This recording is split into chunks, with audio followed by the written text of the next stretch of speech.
എല്ലാവർക്കും സലു സിമ്പിൾ റെസിപ്പീസിലേക്ക് സ്വാഗതം.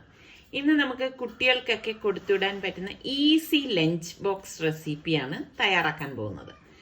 അപ്പോൾ നമുക്ക് അതിന് വേണ്ടിയിട്ട് 2 കപ്പ് ബസ്മതി റൈസ് ഞാനൊരു ബൗളിലേക്ക് ഇട്ടിട്ട് നന്നായിട്ട് വാഷ് ചെയ്ത് കുതിരാനായിട്ട് 20 മിനിറ്റ് മാറ്റി വെക്കാം. ഒരു പാൻ അടുപ്പത്തേക്ക് വെച്ച് ഇതിലേക്ക് നമുക്ക് 2 ടേബിൾ സ്പൂൺ നെയ്യ് ഒഴിച്ചു കൊടുക്കാം. നെയ്യ് ഒന്ന് ചൂടാവുമ്പോഴേക്ക് നമുക്ക് 2-3 പട്ട, ഒരു 3 ഏലക്കായ, ഒരു 4 ഗ്രാമ്പും കൂടി ഇതിലേക്ക് ഇട്ട് കൊടുക്കുന്നതോടൊപ്പം അതൊന്ന് ഇളക്കി കൊടുക്കാം. ഇനി നമുക്കിതിലേക്ക് ഒരു 1/4 ടീസ്പൂൺ പെരിഞ്ജീരകം, ഫെന്നൽ സീഡാണേ, അതും ഇട്ട് ഒരു സവാള സ്ലൈസ് ചെയ്തതും കൂടി നമുക്കിതിലേക്ക് ഇട്ടിട്ട് ഒന്ന് വഴറ്റി കൊടുക്കണം. അപ്പോൾ ഇത് നമുക്ക് സ്കൂളിലൊക്കെ കുട്ടികൾക്ക് കൊടുത്തു വിടുന്നതിനോടൊപ്പം തന്നെ അതുപോലെ തന്നെ ഓഫീസിലൊക്കെ പോകുന്നവർക്ക് പെട്ടെന്ന് ഉണ്ടാക്കി കൊണ്ടുപോകാൻ പറ്റുന്ന ഒരു ഐറ്റമാണേ. ഇതോടൊപ്പം തന്നെ ഒരു തക്കാളിയും 2 പച്ചമുളക് കീറിയതും കൂടി ഇട്ട് നല്ലതുപോലെ ഒന്ന് വഴറ്റിയെടുക്കണം.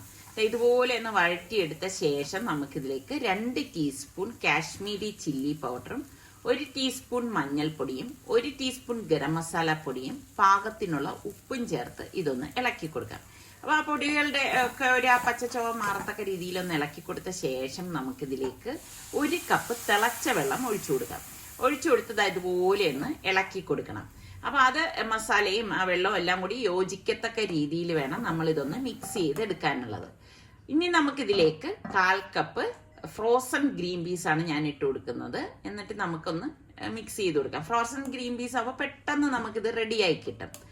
അപ്പോൾ ഇതുപോലെ ഒന്ന് എല്ലാം ചേർത്തൊന്ന് മിക്സ് ചെയ്യണം. പിന്നെ ഞാൻ 200 ഗ്രാമിന്റെ പനീർ ക്യൂബ് ആക്കിയത് ഇതിലേക്ക് ഇട്ട് കൊടുക്കണം. ഇത് നമ്മളുടെ ഇഷ്ടത്തിനനുസരിച്ച് ഇതിന്റെ സൈസിൽ വലിപ്പം കൂട്ടുകയും കുറയ്ക്കുകയും ചെയ്യാം. അപ്പൊ ഇതെല്ലാം ചേർത്തൊന്ന് ഇളക്കി മിക്സ് ചെയ്ത് കൊടുക്കണം. അപ്പൊ നല്ലതുപോലെ ഇതൊന്ന് ഇളക്കിയെടുക്കണം. അപ്പൊ ഇത് അധികം ഒന്നും വേകേണ്ട ആവശ്യമില്ല. പനീറും ഫ്രോസൺ ഗ്രീൻ പീസും ഒക്കെ അല്ലേ ചേർത്തിരിക്കുന്നത്. അപ്പൊ അതിൽ ആ വെള്ളം, അതായത് ആ ചാറൊന്ന് വറ്റുന്ന ആ ഒരു നേരം വരെ നമുക്കിതൊന്ന് റെഡിയാക്കിയാൽ മതി. ചാറ് വറ്റി വരുമ്പോഴേക്ക് ഞാൻ ഇതിലേക്ക് 1/2 കപ്പ് ഫ്രഷ് മിൽക്ക്, പശുവിൻ പാലാണ് ഒഴിച്ചു കൊടുക്കുന്നത്. ഒഴിച്ചു കൊടുത്ത് എല്ലാം ചേർത്ത് നന്നായിട്ടൊന്ന് യോജിപ്പിച്ചെടുക്കും. ഇപ്പൊ ഗ്യാസ് ഓഫ് ചെയ്തിട്ടുണ്ട്. കണ്ടോ, ഇതിപ്പം പാലും എല്ലാം കൂടി നല്ലതുപോലെ ഒരു മസാലയൊക്കെ നല്ല ഒരു പരുവത്തിനായി വന്നിട്ടുണ്ട്. അപ്പൊ ഇതാണ് നമ്മളുടെ പുലാവിന്റെ മസാല എന്ന് പറയുന്നത്. ഇതാ ഇപ്പൊ എല്ലാം കറക്റ്റ് പരുവാണ്. അപ്പൊ പാലും കൂടി ചേർക്കുമ്പോൾ നല്ല ടേസ്റ്റ് ആണ് കേട്ടോ ഇതിന്. അപ്പൊ ഇതാ മസാല നമുക്കിനി ഇതൊന്ന് മാറ്റി വെക്കാം. മറ്റൊരു പാനിലേക്ക് നമുക്ക് കുറച്ചധികം വെള്ളം തിള വരാറാവുമ്പോഴേക്ക് പാകത്തിനുള്ള ഉപ്പിട്ട് കൊടുക്കാം. ഇതിലേക്ക് 1/4 ടീസ്പൂൺ പെരിഞ്ജീരകം, 2 പട്ട, 2 ഗ്രാമ്പു, ഏലക്കായ, 2 കുരുമുളക്, ഇത്രയും കൂടി ഇട്ട് കൊടുക്കാം. അത് തിള വരുന്ന ആ ഒരു സമയത്ത് നമ്മൾ കഴുകി ഡ്രെയിൻ ചെയ്ത് വെച്ചിരിക്കുന്ന ബസ്മതി റൈസ് ഇതിലേക്ക് ചേർത്ത് കൊടുക്കാം. ചേർത്ത് കൊടുത്ത ശേഷം നമുക്കിനി ഇതിപ്പോൾ നന്നായിട്ടൊന്ന് മിക്സ് ചെയ്ത് കൊടുക്കാം. ഒരു സ്പൂൺ കൊണ്ട് ഇതുപോലെ ഒന്ന് ഇളക്കി കൊടുക്കണം. അപ്പൊ ഇനി ഇതിപ്പം നല്ലതുപോലെ ഒന്ന് വെന്ത് വരണം. ഓവറായിട്ട് വേകേണ്ട ആവശ്യമില്ല കേട്ടോ. ഇപ്പൊ കറക്റ്റ് പരുവാണ് വന്നിരിക്കുന്നത്.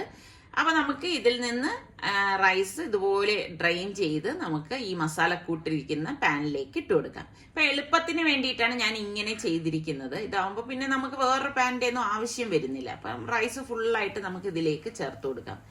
ചേർത്ത് കൊടുത്ത ശേഷം നമുക്കിനി ഇപ്പൊ ഇതിലേക്ക് സാഫ്രോൺ ഞാനിവിടെ വെള്ളത്തിൽ കലക്കിയത് അതുപോലെ ഒന്ന് ഒഴിച്ചു കൊടുക്കാണ്. ഒഴിച്ചു കൊടുത്തിട്ട് നമുക്കിനി കുറച്ച് അധികം മല്ലിയില ഞാനൊന്ന് കട്ട് ചെയ്ത് ഇട്ട് കൊടുക്കാണ്. അപ്പൊ മല്ലിയിലയൊക്കെ ചേർത്ത് കഴിയുമ്പോൾ നല്ല ടേസ്റ്റ് ആണ് കേട്ടോ ഈ ഒരു പുലാവിന്. ഇനിയിപ്പോ നമുക്കിതിലേക്ക് 2 ടീസ്പൂൺ നെയ്യാണ് ഞാൻ ഒഴിച്ചു കൊടുക്കുന്നത്.